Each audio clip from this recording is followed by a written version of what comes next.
이제 호세아서 5장입니다. 호세아서가 이 선지서가 굉장히 딱딱합니다. 하지만 하나하나 좀 풀어가면서 얘기하죠. 오늘은 5장이에요. 1절에 보니까 제사장들아, 이스라엘 족속들아, 왕족들아 하면서 경고의 메시지를 합니다. 그러면서 들어라, 깨달아라, 기울이라 이렇게 점진법을 쓰고 있습니다. 점점 커진 거죠. 그러니까 제사장이 뭡니까? 말씀을 훈계하고 가르치는 지도자를 말하는 것이고, 이스라엘 족속들은 10지파, 북이스라엘을 대상으로 했으니까 10지파들을 말하는 것이고, 왕족들은 왕족들을 말하는 거겠죠. 잘 살았던 그 당시에 지도층을 말하는 거겠죠. 그런데 이 사람들에게 들어라, 깨달으라, 기울이라 하면서 너희에게 심판이 있을 거다. 미스바에 대하여 올무가 되고 다볼 위에 친 그물이 됨이라. 그러니까 미스바와 다볼이라는 것은 북이스라엘의 상징적인 장소입니다. 야곱과 라반이 언약을 맺었던 좋은 장소인데 이제는 우상 숭배의 장소로 변질된 것이죠. 그래서 악한 길로 인도했기 때문에 그물이 됐다. 거기에 올무가 돼서 이스라엘 모든 사람들을 걸리게 만드는 역할을 너희가 했다. 그러니까 너희가 들어야 하고 깨달아야 하고 기울여야 한다는 뜻입니다. 그래서 2절에 패역자가 사륙죄에 깊이 빠졌다 합니다. 이 사륙죄라고 말하는 스와하타라는 단어는 세 가지 뜻이 있습니다. 첫 번째로는 사람이나 짐승을 죽이는 학살의 의미고, 두 번째로는 희생 제물을 위한 동물을 죽이는 것을 말하고, 세 번째로는 멸망한다는 뜻도 있습니다. 그러니까 합치면 우상 숭배를 위해서 희생 제물을 드리고 그것 때문에 파멸을 자초하는 사람들에게 말하는 것이 사륙죄다라는 거죠. 사륙죄에 깊이 빠졌고, 그래서 하나님께서 그들을 벌하겠다라고 경고하고 있습니다. 3절에는 에브라임은 내가 알고, 이 에브라임은 북이스라엘을 대표해서 말하는 거죠. 그래서 에브라임 지파가 제일 컸고, 에브라임 하면 북이스라엘 10지파를 말하는데, 이 에브라임이 이스라엘은 내게 숨기지 못하겠고 이제 음행하였고 더러워졌다. 고멜이 아이를 밖에 가서 낳고 또 데려다 놓으면 또 나가서 음행을 하는 걸 반복했다고 그랬습니다. 그러니까 이 호세아 선지자는 자신의 아내가 타락했다는 사실을 모르지 않고 있죠. 그 아이가 내 자녀가 아니라 다른 남자들을 통해서 얻은 음란한 자녀라는 사실을 모르지 않고 있습니다. 그래서 알려졌다, 다 알고 있다. 하지만 다시 그들을 받아들이는 호세아처럼 하나님도 북이스라엘을 버리지 않고 싶다라는 이야기를 하고 계시는 거죠.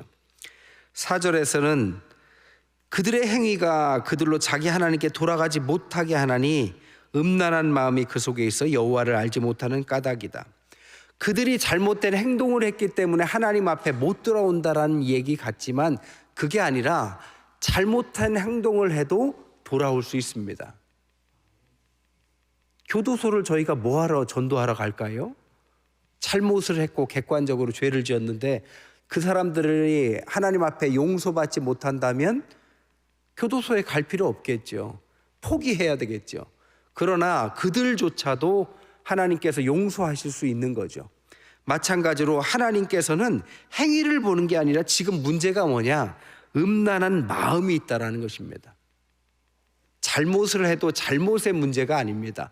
잘못했다라는 사실을 인정하고 회개하면 되는데 이것을 하지 않는 마음이 나쁘다라는 겁니다. 아무리 거룩한 척 하여도 행동을 회개하고 돌이키지 않으면 안 되죠. 탕자의 이야기가 왜 형제가 둘이나 나옵니까? 하나는 객관적으로 죄를 짓고 돌아온 사람이고, 하나는 나가지도 않았지만 마음속으로 회개한 적이 없습니다.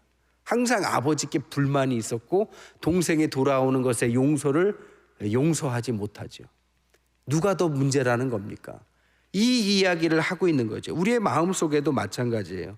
오늘 기도하신 것처럼 잘못도 잘못이지만 잘못을 회개하지 않는 것은 더 큰 잘못입니다. 새벽에도 말씀드렸듯이 신앙은 돌이키는 걸 말해요. 교회에 와서 잘해보자 하는 게 아니라 교회에 온다 한들 회개하지 않으면 하나님의 백성이 될 수는 없습니다. 우리는 원죄가 해결되어서 구원, 의롭게 칭함을 받았지만 우리가 매일매일 마음으로 짓고 행동으로 짓는 많은 죄들은 벗어날 수가 없죠. 그 죄들도 하나님 앞에서 회개해야 되고 항상 불완전한 자신을 인정할 줄 알아야만 하나님 앞에 머리를 숙이게 된다고 그랬습니다. 그 마음이 없으면 성경에서 말하는 것은 음란한 마음이고 5절에 이것이 교만이다라고 말하는 거죠. 그래서 이 교만이 얼굴에 드러났고 그 죄악으로 말미암아 넘어지고 또 넘어질 거다, 이렇게 말을 합니다. 여기서 재미있는 것은 교만이 얼굴에 드러났다는 것은 교만이 죄의 원인이란 뜻이 아니라 교만을 보니까 죄의 증거다라는 뜻입니다. 드러났다는 것은 증거인데 네 얼굴을 보니까 너는 죄악 가운데 아직도 음란한 회개하는 마음이 없구나라는 증거가 교만을 통해서 드러난다, 이런 이야기입니다. 성경에서 교만은 굉장히 나쁜 죄입니다. 하나님 앞에서 가장 위험할 때가 뭔지 아세요? 우리가 선 것 같을 때, 그때가 위험합니다. 다윗도 언제 타락합니까? 적들을 피해서 도망 다닐 땐 타락한 적이 없습니다. 항상 기도하고 찬양하고 변심하지 않았지만 이제 어느 정도 왕이 되고 안정감을 취하니까 옥상에 올라가서 엉뚱한 것을 보고 엉뚱한 행동으로 이어지죠. 다윗조차도 타락할 수 있다면 우리도 마찬가지죠. 우리도 언제나 선줄로 생각하면 넘어질까 두려운 마음이 있어야 합니다. 그래야만 넘어지는 것을 최소화할 수 있고, 교만은 패망의 지름길로 인도한다고 말을 하는 거죠. 그러다 보니까 넘어진다는 게 뭡니까? 실수로 넘어진다는 이야기 같지만 우연 같은 필연을 말하는 거죠. 하나님 앞에 하나님께서 넘어뜨리겠다라는 경고의 의미도 담고 있습니다. 하나님 앞에서 우리는 우연이 없는 겁니다. 우리가 무언가 잘못됐다면, 무슨 뭐가 안 풀렸다면 제일 먼저 의심할 것은 우리가 하나님 앞에 바로 섰는가, 이것을 생각할 줄 아는 것이 신앙인입니다. 그리고 하나님 앞에서 그런 작은 일로 작은 넘어짐이 있었다면 크게 넘어지지 않고 깨우쳤다면 더 좋은 거죠. 그래서 1절에 깨달으라, 들으라, 기울이라 반복적으로 우리에게 말씀하고 있는 것입니다. 6절에 보니까 그들이 양떼와 소떼를 끌고 여호와를 찾으러 갈지라도 만나지 못하고 이미 그들을 떠나셨다. 양떼와 소떼를 끌고 가는 것은 하나님 앞에 제물을 바치려고 끌고 가는 것입니다. 그러니까 자기가 지금 대단해졌어요. 안정감을 찾았고 부도 이뤘어요. 그래서 교만해졌는데 웬만한 것들에 대해서 보이지 않아요. 그래서 하나님 앞에 귀한 제물을 바치면 다 해결될 것 같이 마음속으로 하나님 이거 드시고 웬만한 건 눈 감아 달라는 식으로 끌고 가고 있는데 뭐라고요? 하나님은 어찌 아시고 순종 없는 제물을 쳐다도 안 보시고 벌써 떠나셨다. 하나님은 우리를 우리보다 더 잘 아십니다. 우리가 상한 심령으로 통회하는 마음으로 갈 때는 아주 빈손으로 들고 갈지라도 하나님은 우리의 예배를 기뻐하십니다. 그러나 어마어마한 제물이나 헌신을 드린다 할지라도 우리의 마음이 높아졌다면 그것은 하나님이 이미 떠나실 수도 있다, 그것을 말씀하고 있죠. 7절에서는 그들이 여호와께 정조를 지키지 아니하므로 사생아를 낳았고 세 달이 그들과 그 기업을 함께 삼킨다. 정조를 지키지 않았다는 건 타락했다는 뜻이죠. 사생아를 낳았다는 것은 하나님의 자녀를 낳지 않았다. 호세아를 통해서 자녀를 낳은 것이 아니라 고멜이 엉뚱한 자녀 셋을 낳았죠. 첫 번째 자녀가 뭐라고요? 이스라엘. 의미가 뭐라고요? 흩어진다. 제가 뭐라고 했습니까? 이름이 뿔뿔이. 두 번째, 아이를 낳는데 딸을 낳았어요. 긍휼히 여기짐을 못한다. 로루하마. 제가 뭐라고 했습니다? 이 아이 이름을 미움이, 사랑받지 못하는 거죠. 또한 세 번째, 또 아들 낳았는데 하나님의 백성이 아니다. 로함미. 뭐라고 했습니까? 남남이. 성경에는 없어요. 여러분 기억하기 좋으라고 한 말이죠. 뿔뿔이 흩어지고 하나님 앞에 미움받고 남남이 된 그런 자녀들을 말하는 거죠. 사생아. 그러면서 세 달이 삼키리라. 세 달이라는 의미는 두 가지 의미입니다. 하나는 이번 달이 지나면 곧이라는 뜻이고 곧 심판이 이를 것이다 이런 뜻이고, 또 하나는 세 달의 의미는 절기를 의미합니다. 네가 희생제물로 하나님께 아무리 큰 헌금을 하고 희생제물을 드려도 오히려 네 마음속에 그것은 우상을 숭배하는 마음이라면 그것은 오히려 하나님 앞에서 파멸로 이어지는 것이다를 말하는 겁니다. 예배 드리는 것 같지만 우상 숭배한 거다라고 이야기하고 있습니다. 그러면서 8절에 너희가 기브아에서 뿔나팔을 불고 나팔을 분다. 이것은 전쟁을 말해요. 이젠 그런 하나님 앞에 바로 서지 않는 북이스라엘아, 너희가 남유다와 혹은 아수르를 통해서 전쟁에 휩쓸려서 결국에는 멸망할 거다라는 심판의 메시지입니다. 그러면서 뭐라고요? 베냐민아 내 뒤를 쫓는다. 남유다와 북이스라엘은 10지파와 2지파로 나뉩니다. 남유다는 2지파밖에 없었죠. 남유다와 베냐민 지파. 그래서 여기서 말하는 베냐민은 남유다를 의미합니다. 그러니까 남유다, 베냐민이 내 뒤를 쫓는다. 전쟁을 일으키고 공격한다라는 의미를 띠고 있습니다.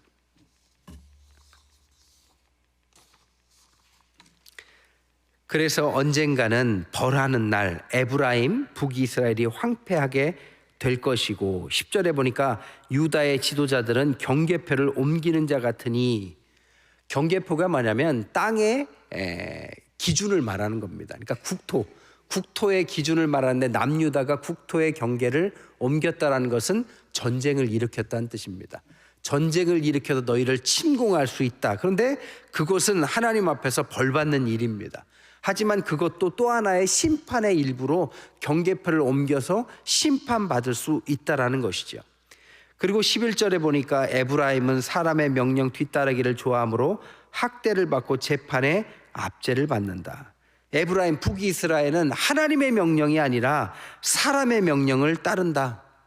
이게 뭡니까? 남유다에 있었던 예배처, 성전에 가지 않고 북쪽의 단과 베델에 예배처를 따로 만들고, 그리고 바알의 선지자들, 사람의 명령과 교훈을 쫓았던 우상 숭배를 이야기합니다. 북쪽과 남쪽, 북쪽의 독립을 위해서 하나님을 믿는 신앙의 기준을 사람의 명령, 하나님께서 말씀하신 예배처가 아니라 자신들이 선택했던 예배처를 임의로 만들고 그것을 따라서 기준에 따라서 가는 이 잘못된 신앙을 말해요. 새벽에도 말씀드렸듯이 신앙에도 선이 있습니다. 용서를 받고 회개를 하는 것도 중요하지만 하나님 앞에서 하나님께서 세우신 기준을 우리 마음대로 무너뜨리면 안 되죠. 오늘날 교회는 우리가 만든 것이 아니에요. 예배당은 우리가 지었지만 교회는 예수께서 부활하시면서 성령의 이름으로 만들어진 공동체가 교회입니다. 그러니까 교회는 예수님의 몸이자 예수님과 함께하는 제자 공동체죠. 근데 이 교회를 떠나서 나도 밖에 나가도 구원이 있고 인터넷으로만 예배봐도 아무 문제 없다라고 생각한다는 것은 지나치게 선을 넘는 것입니다. 많은 신학자들이 막 넘어가서 교회 밖에도 구원이 있고 예수 밖에서도 구원이 있다라는 무서운 말을 막 해대기도 하고요. 그런 이야기들을 어설프게 책 한 권 읽고 와서 교회를 혼란시키는 사람들도 많습니다. 어설픈 지식들. 그리고 교회는 무조건 작아져야 되고 조그만 교회가 더 하나님의 의미가 있는 것처럼 이야기하는 것도 현대적인, 어찌 말하면 현대적인 사상 속에 나온 파편화된 이야기입니다. 그런 기준은 성경에 없습니다. 교회는 교회일 뿐입니다. 작아도 교회고 커도 교회입니다. 교회를 벗어난다라는 것은 위험한 선택이라고 그랬어요. 공동체를 벗어나서 혼자 신앙생활하는 것은 성경에서 가르치는 신앙을 반의 반도 이루지 못합니다. 성경은 교회의 공동체를 통해서 서로 살을 비비고 먹을 것을 나누고 타인에 의해서 내가 만들어지는 과정을 교회를 통해서 이루도록 합니다. 그러니까 나를 만드는 것은 스스로 만드는 게 아니라 교회 공동체를 통해서 하나님께서 만들어 가시고 지어져 가고 세워져 가고 서로 힘을 합쳐서 그것을 확장해 가고 하나님의 나라가 그렇게 해서 만들어지는, 확장해 가는 것이 가시적인 이 땅에서의 하나님 나라고, 죽어서 가는 것은 완전한 하나님의 나라고, 그 하나님의 나라가 언젠가 임하게 되는 것을 우리는 종말론적인 대망이라고 하는 것입니다. 이 땅에 살아가는 동안에는 우리가 교회라는 울타리를 쉽게 생각하면 안 됩니다. 귀하게 생각하고 선한 생각을 가져야 되고, 거기에서 하나가 되려고 하고 서로 세우려고 하고 거기서 깎이려고 해야지, 교회 내에서 나하고 잘 맞는 사람들하고만 어울리거나 분파를 짓거나, 교회 내에서 내가 조금 오래됐다고 처음 오는 사람들 너무 선후배 따져서 그렇게 하거나, 그런 모든 것들은 성경에 없는 내용입니다. 아무리 늦게 들어오고 이방인이 들어와도 교회는 교회죠. 내가 저 나라 사람들 별로 안 좋아하고 이런 사람들을 안 좋아하는 것은 그럴 수는 있지만 교회 내에서만큼은 안 되는 것입니다. 이게 하나님께서 우리에게 주신 교회입니다. 그런데 하나님의 명령을 따르지 않고 사람의 명령을 쫓기 시작하면 단과 베델의 성전을 만들고 자기 임의대로 가까운 곳에 자기 뜻대로 하겠다? 그것은 선을 넘는 거다라는 것이죠. 그러면 어떻게 되느냐? 12절에 에브라임의 좀이 먹고 썩게 되고 병이 생기고 상처가 있게 되고, 14절에 사자와 젊은 사자가 찢게 된다, 이렇게 비유를 들고 있습니다. 겨울을 잘 보내고 나서 여름 옷을 빼고 나면 구멍이 나 있는 옷들이 있어요. 왜 그럴까요? 좀 먹어서 그런 거죠. 그러니까 그런 거죠. 아무 문제 없는 것처럼 있었는데 속에 좀이 먹었어요. 구멍이 나 있어요. 보이지도 않아요. 언제 그랬는지도 몰라요. 블랙홀 같이 이 구멍이 났어요. 이게 좀입니다. 그래서 에브라임에게는 좀이 있으며 유다 족속에게는 썩도록 갔도다. 그래서 점차적으로 쓸모없는 옷, 좀 먹은 옷을 어떻게 입습니까? 버릴 수밖에 없는 거죠. 여기서 병이라고 말하는 것은 전염병, 바이러스를 말합니다. 바이러스는 보이지 않지만 퍼지잖아요. 그리고 상처라는 것은 뭡니까? 골마서 잘라낼 수밖에 없는 부위를 말합니다. 그러니까 사회와 국가와 교회가 점차적으로 좀 먹고 있고 바이러스가 퍼져 있고 골마 있어서 절단하게 되면 어떻게 되느냐? 나중에 젊은 사자는 어떻게 잡아먹냐면 갈갈이 찢어서 먹는다고 합니다. 언젠가는 갈갈이 찢기져서 이 공동체는 심판을 받을 것이다라는 경고를 말하고, 후에 북이스라엘이 이 경고를 무시하고 회개하고 돌이키지 않았기 때문에 아수르에 의해서 갈갈이 찢기고, 남유다는 조금 더 버텼지만 결국에는 바벨론에 의해서 갈갈이 찢기게 됩니다. 그런데 가장 은혜로운 이야기가 뭐냐? 15절입니다. 그들이 그 죄를 뉘우치고 내 얼굴을 구하기까지 내가 내 곳으로 돌아가리라. 그들이 고난받을 때 나를 간절히 구하리라. 14절까지의 모든 내용은 사실 15절을 위한 내용입니다. 제가 선지서의 특성을 말씀드렸어요. 대선지서 이사야, 예레미야부터 소선지서, 모든 요엘, 이런 거는 다 선지자들이 하는 이야기인데, 선지자들이 하는 이야기의 핵심은 뭐냐? 니네 큰일 났다. 니네 이러면 가만 놔두지 않겠다. 아주 그냥 회초리로 눈물 나도록 맞을 거다. 찢길 것이고 눈물 흘릴 것이고 울면서 일을 갈 거다. 엄청난 협박을 하고 나중에 뭐냐? 그래서 돌아와라. 이게 선지서의 주제라고 했습니다. 오늘 15절도 마찬가지예요. 그들을 포기했다면 할 필요 없는 이야기입니다.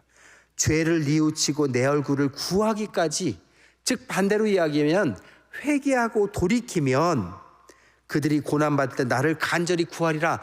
나를 간절히 구하면 이 모든 것을 안 하겠다, 이렇게 말을 하는 것입니다. 구하다에 이 샤하라는 단어가 재밌는데요, 해돋기 직전의 시간이라고 합니다. 해가 돋기 직전이에요. 깜깜한데 곧 해가 뜹니다. 그때는 깜깜해요. 해 뜨려고 깜깜한 거죠. 하나님은 아는 거죠. 돌이켜서 하나님의 거룩한 백성으로 돌이킬 것을 알고 기대하고, 그래서 무서운 회초리에 협박을 하시고 마지막을 그러니 제발 돌아와라라고 말씀을 맺고 있습니다. 몇 가지 교훈을 나누고 말씀을 마치겠습니다. 첫 번째, 4절 5절에 보니까 하나님을 알지 못하게 하는 것을 세 가지를 언급합니다. 첫 번째로는 음란한 마음. 음란한 마음은 하나님을 멀리하는 걸 말해요. 두 번째로는 교만한 생각. 교만한 생각은 하나님보다 내가 앞서는 걸 말해요. 세 번째는 악한 행동. 악한 행동은 뭡니까? 그것을 마음으로 생각으로 했던 것들을 행동으로 옮기는 걸 말해요. 도둑질, 살인 이런 게 아니라 성경에서 말하는 악한 것은 나쁜 생각, 하나님을 넘어서는 선 넘는 생각을 행동으로 옮기면 그것을 악한 행동이라고 합니다. 이런 것들이 반복되면서 하나님을 알지 못하게 하는 증거들이 되고, 이런 사람은 하나님이 계속 회차를 든다고 협박을 하고 가르쳐도 돌이키지 않는다. 이런 마음이 있다면 조심해라, 이런 이야기입니다. 두 번째, 이 모든 심판에 하나님께서 제일 먼저 언급한 사람들이 누굽니까? 제사장, 백성들, 왕족들이었습니다. 제사장의 죄가 뭡니까? 백성들이 하나님을 떠나서 타락한 길로 갈 때 그것을 돌이키게 못한 것. 하나님의 전에서 여러분한테 좋은 이야기도 해드려야 되고 은혜로운 이야기도 해드려야 되지만 무서운 경고의 이야기도 해드려야 합니다. 이게 저의 의무죠. 그렇게 해서라도 깨닫고 돌이킨다면 그것은 굉장히 의미 있는 것인데, 나중에 그런 이야기 안 하고 여러분 듣기 좋은 이야기만 하다가 만약에 정말 신앙을 잃어버리거나 신앙이 이게 전부인 줄 알고 살아가는 사람들이 많다면 저는 이제 하나님 앞에 가서는 엄청난 혼나겠죠. 두 번째로는 백성들입니다. 백성들은 자신이 가는 길이 옳은 길이라고 속고 진리를 찾지 않는 죄를 말합니다. 성경은 다른 사람을 가르치는 게 아니라 나를 향해서 하는 말이 대부분이죠. 성경으로 자기를 스캔 받으라고 그랬어요. 항상 스캔 받으면 문제가 발생하면 고치면 되는 거죠. 병원 가야 됩니다. 안 아파도 때로는 건강검진 해봐야 돼요.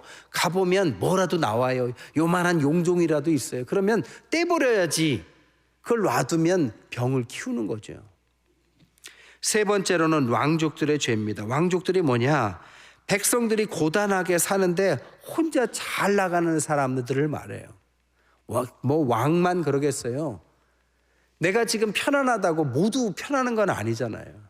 우리 교회만 해도 얼마나 아픈 사람들이 많고 어려운 분들이 많습니까? 그러면 돌아볼 줄 알아야 된다는 겁니다. 하나님께서는 공동체를 그래서 주신 거예요. 여러분, 돌봄을 받는 입장에서 있고 싶습니까? 돌보는 입장에서 있고 싶습니까? 뭐가 더 축복이겠어요?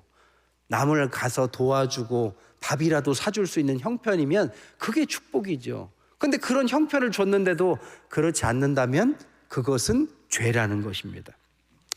또한 세 번째로는 양과 소를 가지고 여호와를 찾는다 해도 하나님은 만나주시지 않는다라고 말합니다.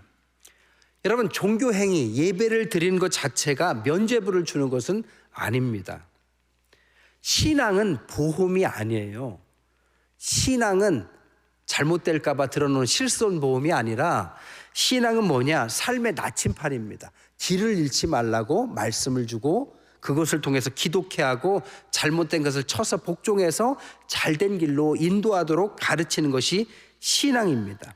그래서 이 종교적 형식 예배를 통해서 그리고 이 성경을 통해서 해야 될 건 뭡니까? 회개하고 참회하고 옳은 나침판을 따라서 가는 것입니다. 그러기 위해서는 네 가지 질문을 오늘 본문을 통해서 해봐야 됩니다. 첫 번째, 나는 평소에 하나님의 음성과 말씀을 믿음으로 따르고 동행하며 살고 있는가?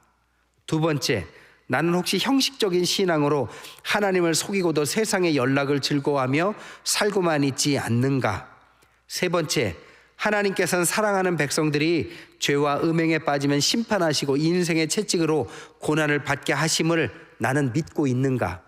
네 번째, 나는 심판의 도구가 되기를 좋아하지 않습니까? 남을 심판하는 자들은 그 또한 심판을 받는다는 사실을 알고 있습니까? 심판자를 믿지 않는 사람은 결국 자기가 심판자가 되려갑니다. 그래서 갈등이 생기는 거죠. 심판자를 믿는다면 하나님께 맡기면 됩니다. 완벽한 심판자가 언젠가 심판하실 거를 믿기 때문에 용서할 수도 있고 내버려 둘 수도 있는 거죠. 말씀을 정리할게요. 하나님께서 이렇게 계속 징벌을 이야기하는 것은 우리를 막 어떤 요만한 것도 용서하지 못해서 그러는 것이 아닙니다. 잘못된 길로 갈까 봐 걱정하시는 겁니다. 여러분의 자녀가 유학이나 뭐 이민이나 어디를 갔다고 혼자 갔다고 생각해 보세요. 갔는데 친구들을 사귀었는데 영 걱정돼요. 맨날 술 먹으러 다닌다 하고 전화해도 받지도 않고 뭐 성적도 엉망이고, 그렇다면 부모가 얼마나 걱정되겠어요. 그러면 아버지나 엄마가 뭐라고 합니까? 그러지 마라 하다가 그것도 말이 안 통하면 협박하겠죠. 너 그러면 학비 안 대준다, 생활비 안 대준다, 너 이러면 호적에서 파낸다, 뭐 별다른 협박을 다 하겠죠. 근데 그 모든 목적이 뭡니까? 협박이 아니라 그 아이를 위한 거죠. 그 아이가 그 길이 아니라 바른 길로 가야 지금의 그런 환경을 좀 이겨내고 더 좋은 단계로 넘어가고 사회의 구성원으로서 훌륭한 사람으로 자라나기를 바라는 것이 부모의 마음이든, 하나님께서 원하시는 신앙인도 마찬가지입니다. 우리가 뭐 세계 최고의 뭐가 되라는 것이 아니라 하나님 앞에 자기를 돌아보고 열심히 하나님 앞에 회개하고 상한 심령으로 기도하며 주어진 것들, 하나님을 두려워하면서 열심히 살아가는 사람들은 거룩함 속에서 하나님께서 세우시고, 그런 사람들이 있어야 그렇지 않은 사람들을 돌이킬 수 있는 계기를 만드시고 여지를 주시고, 그런 교회에 사람을 보내야죠. 어디 인터넷에 보니까요, 어디에서는 교회 무슨 목사님인지 누가 코인을 만들어 가지고 성도들한테 그걸 팔아 가지고 교인이 코인을 사고 뭐 교회 와서 내 코인 갖고 매일 싸우기만 한다고 그래요. 이런 교회들이 있어요, 한국에. 그런 교회에 만약에 진짜 신앙생활을 하려고 옆에 교회라고 들어갔는데 성도들하고 목회자가 그러고 있다고 생각해 보세요. 혹은 그 안에서 갈등이 있어서 교인들이 밤낮 싸우기만 한다고 생각해 보세요. 서로 간에 그냥 너무나도 골이 깊어가지고 그런 교회 없는 것 같습니까? 그렇다면 하나님 앞에 세상의 모든 문제의식을 가지고 하나님 앞에 돌아오려고 큰맘 먹고 돌아온 새신자가 있다면 그 사람이 하나님을 만날 길을 마지막 여지마저 우리가 없애버리는 거죠. 무서운 이야기입니다. 오늘날 그런 경고등이 여러 군데서 켜 있습니다.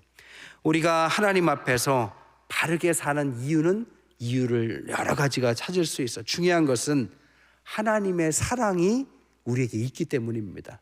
고멜을 하나님은 포기하라고 호세아를 그에게 심판자로 보내지 않습니다. 끝까지 그를 돌이키는 존재로 보내셨고, 그의 남편으로 보내신 것처럼 그리스도 예수께서 우리에게 고난받으셔서 우리를 사랑하시고 경고하실 때 포기하지 않는 사랑으로 우리를 감싸 안는 하나님의 사랑이 있기 때문에 우리는 하나님 앞에서 백성으로 살아갈 여지가 있는 것입니다. 신앙은 쉬우면서도 어렵고, 말은 쉽지만 또 따라가는 것도 여전히 어렵습니다. 누구라도 신앙에 바로 서는 것은 쉽지 않지만, 또한 누구라도 그리스도께서 그들을 어린아이와 같이 돌보시는 성령의 역사하심을 약속하셨기 때문에 그 약속 믿고 우리가 한 교회에서 함께 기도하면서 가는 것입니다. 오늘 저녁 우리가 함께 모여서 이 말씀을 나누고, 좀 딱딱하지만 함께 기도해야 될 것은 성령의 도우심을 구하고, 선줄로 생각한다면 넘어질까 두려운 마음으로 우리와 우리의 가족과 우리의 자녀들, 또한 우리의 교우들, 나아가서는 우리와 나라와 민족과 세계, 이런 기후의 이상한 변화 속에서 멸망해가는 이 지구까지도 생각할 줄 아는 주님의 거룩한 백성 되시기를 주님의 이름으로 간절히 축원드립니다. 기도하겠습니다.